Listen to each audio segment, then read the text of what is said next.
Terima kasih rekan-rekan, Assalamualaikum warahmatullahi wabarakatuh. Hari ini kita melakukan diskusi ya terkait dengan proyek UAS kita untuk mata kuliah Decision Making, di mana kita ini ditunjuk sebagai kelompok 3 dalam hal membahas topik menentukan bentuk bantuan sosial mana yang paling efektif dari Pak Agus, di mana kita menggunakan yang namanya metode AHP ya. Nah, AHP ini terdiri dari 3 kriteria, ada penentuan goalsnya sudah ada, kemudian juga ada alternatifnya dan ada kriterianya. Nah, di sini kita masing-masing nanti berdiskusi terkait dengan materi yang sudah saya siapkan.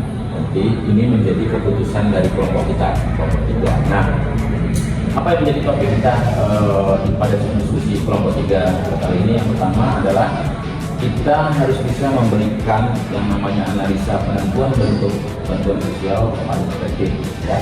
Tentunya dengan menggunakan aplikasi analytical hierarchy process atau HP.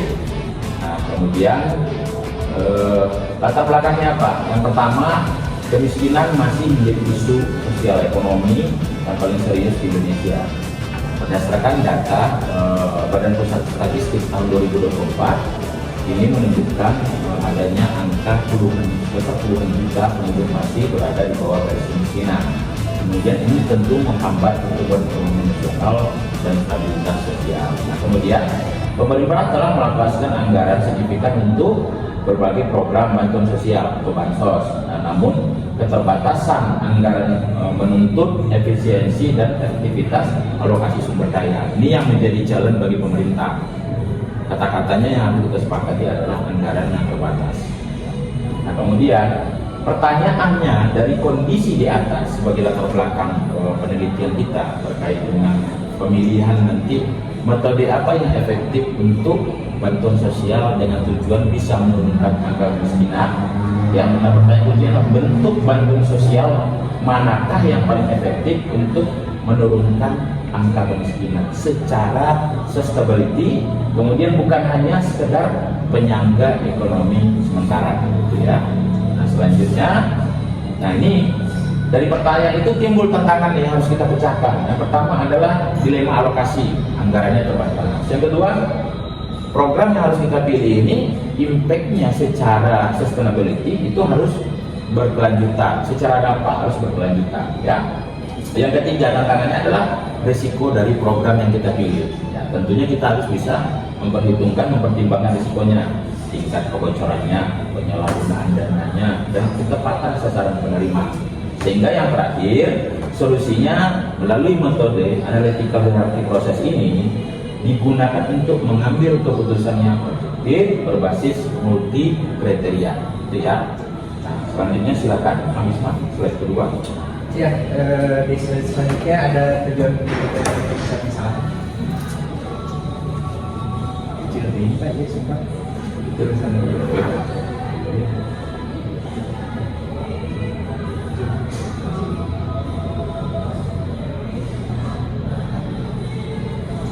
Tujuan utama penelitiannya yang pertama menganalisis efektif.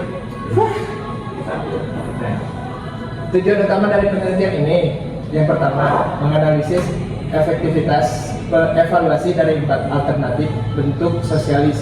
Yang pertama ada BLT, subsidi pangan, pelatihan kerja modal, usaha yang menggunakan pendekatan multi kriteria yang komprehensif.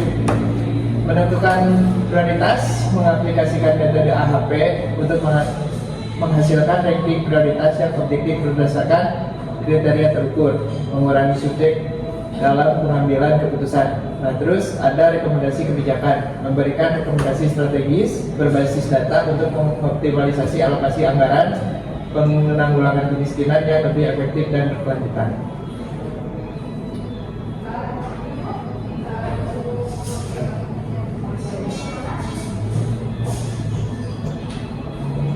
Nah, terus di sini ada rumusan masalahnya. Coba Pak. Nah. Untuk rumusan masalahnya, yang pertama ada dimensi multi kriteria. Bagaimana menentukan bentuk bantuan sosial yang paling efektif dengan mempertimbangkan trade-off antara dampak jangka panjang, risiko penyalahgunaan, kecepatan dampak, dan kemandirian. Terus yang kedua, ada struktur keputusan. Bagaimana aplikasi metode analisis hierarki proses atau AHP ini dapat membentuk pembuatan kebijakan dalam mengambil keputusan yang lebih terstruktur, konsisten, dan dapat dipertanggungjawabkan. Tiga. Untuk yang ketiga, sekarang kan Diki. Ya, selanjutnya di sini ada Kelihatan. tinjauan pusaka untuk bantuan sosial. Nah, yang pertama ada bantuan tunai langsung atau BLT, dampak cepat dan konsumtif, yaitu transfer uang tunai langsung kepada rumah tangga miskin, memberikan fleksibilitas penggunaan dana untuk kebutuhan mendesak. Nah, ini ada keunggulannya, yaitu dampak sangat cepat, biaya admin rendah, kelemahannya risiko salah guna dan ketergantungan tinggi. Yang kedua ada subsidi pangan, sembako, pemenuhan kebutuhan dasar, yaitu penyaluran beras atau bahan pokok dengan harga murah atau gratis, fokus pada jaminan nutrisi dan stabilitas pangan keluarga. Nah, ini ada keunggulannya, jamin gizi dasar dan resiko rendah. Kelemahannya tidak mandiri, biaya logistik mahal. Selanjutnya ada pelatihan keterampilan, investasi human capital, program peningkatan skill teknis untuk meningkatkan daya saing di pasar kerja, fokus pada employability jangka panjang. Keunggulannya skill meningkat, peluang kerja baru, dan kelemahannya butuh waktu lama dan tergantung pada pasar kerja. Nah, yang terakhir ini ada modal usaha mikro atau UMKM, pemberdayaan ekonomi, pemberian modal aset produktif disertai pendampingan usaha, bertujuan menciptakan pendapatan mandiri berkelanjutan. Nah, keunggulannya kemandirian tinggi, multiplier efek, dan kelemahannya butuh monitoring dan resiko berusaha.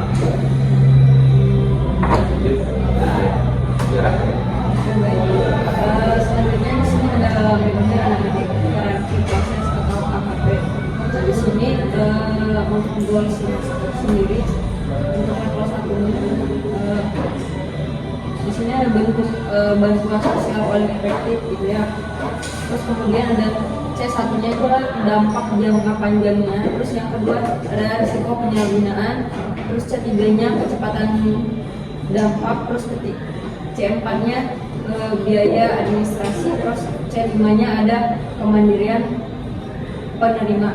Terus untuk C3 nya di sini ada alternatif. A1 nya ada BLT, terus kemudian A2 nya ada subsidi pangan, terus A3 nya ada pelatihan kerja, terus A4 nya ada modal usaha. Nah, untuk prinsip dasar AHP nya sendiri ada dekomposisi yang menguraikan masalah kompleks menjadi struktur hierarki yang lebih sederhana dan terorganisir. Nah, selanjutnya ada perbandingan berpasangan. Menilai elemen secara berpasangan menggunakan skala 1 sampai 9. Saat ini untuk menentukan prioritas relatif yang objektif. Terus yang selanjutnya adalah strategis prioritas. Nah, untuk menentukan bobotnya sendiri itu global untuk setiap determinatif guna mendapatkan ranking keputusan akhir. Terus yang terakhir di sini ada validitas logis. Nah, analitis hanya valid jika rasio konsistensi atau CR memenuhi syarat. Untuk CR-nya itu ada 0,10 atau 10%. Selanjutnya ada dari hasil analisis atau bonus kriteria. Di mana sini ada Bagi 4 ada kode, kriteria, bobot dan tingkat kepentingan. Di C1 ada dampak jangka panjang yang dengan bobot 40,7%, C5 kemandirian penerima ada di 31,4%, C2 risiko penyalahgunaan 11,1%, C3 kecepatan dampak ada di 4,9% dan C4 biaya administrasi di 4,9%.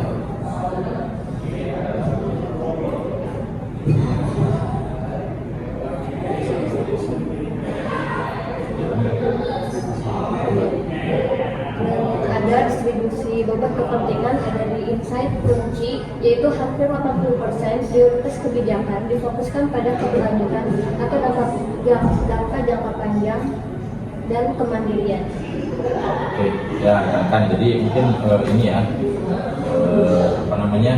dapat kita simpulkan ya sampai dengan beberapa tadi diskusi kita dari hasil analisis buku kriteria ini bahwasannya dari 5 kriteria yang mulai dari dampak, kemandirian, risiko, kecepatan, kemudian administratif yang paling tinggi bobotnya A4 ya, di posisi A4 ini itu mendominasi secara signifikan pada kriteria dengan bobot tertinggi di C1 dan C5. C1-nya tadi di 57, C5 juga di 57 ya. Nah, sementara BLT di A1-nya unggul pada kriteria kecepatan atau di posisi C3 ya, di posisi 47%. Nah, dan biaya admin itu di C4. Secara grafik visualisasi dapat kita jelaskan seperti ini ya.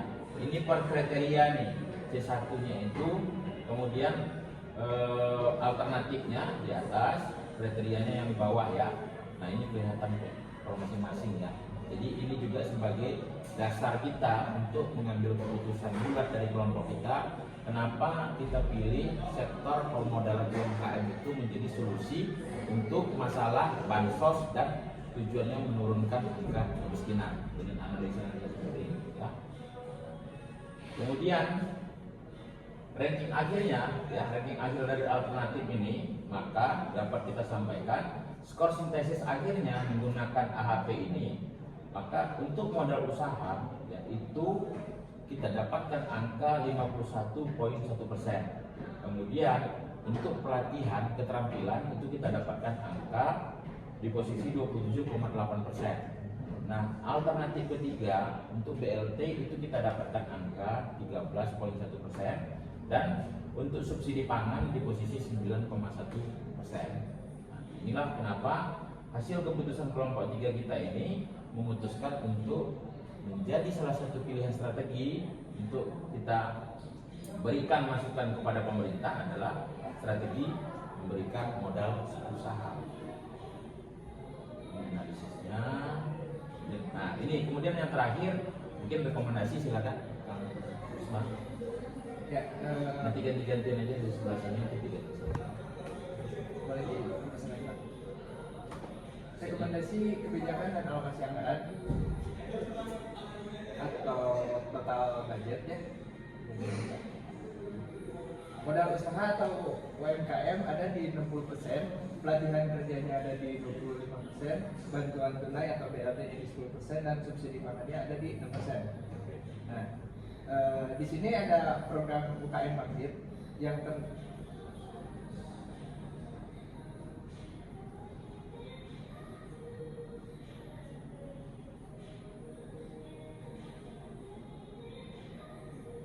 Nah, ya, di sini ada program UKM Bangkit atau yang menjadi transformasi dari bantuan ke investasi. Yang pertama ada asesmen, seleksi ketat, validasi kelayakan usaha dan perencanaan bisnis dalam jangka waktu 3 bulan. Dan terus yang kedua ada inkubasi, penyaluran modal bertahap plus pendampingan insentif dan pelatihan. Nah, itu berjarak 12 bulan. Terus yang ketiga ada ekspansi, akses pasar digital, kemitraan strategis dan scaling up itu berada di 9 bulan. Nah, terus skema pendanaannya di 30% ada dana hibah atau startup, terus di 70% yang ada pinjaman lunak atau bergulir. Nah, target kinerja KPI pertumbuhan omset itu ada di kurang lebih 100% ya. Terus pendapatan RT ada di kurang lebih 50% dan tingkat pengembaliannya kurang lebih ada di 95%. Ini sedikit aja nih bacaan ini. Selanjutnya kita di atas. Ya, selanjutnya ada kesimpulan dan implikasi. Di sini ada efektivitas keseluruhan yaitu 50,1% untuk modal usaha mikro 4. Ini merupakan solusi paling efektif untuk menurunkan kemiskinan secara berkelanjutan, mengungguli pendekatan karitatif seperti bantuan tunai. Ya, lanjut. Selanjutnya ada implikasi akademis. Nah, validasi empiris penggunaan AHP dalam memecahkan kompleksitas kebijakan publik multidimensi, terus mendukung kerangka teori sustainable development framework. Pentingnya membangun aset fisik dan finansial untuk keluar dari kemiskinan. Nah, selanjutnya sejalan dengan capability atau bantuan harus memperluas kapabilitas individu untuk berdiri, bukan sekedar konsumsi.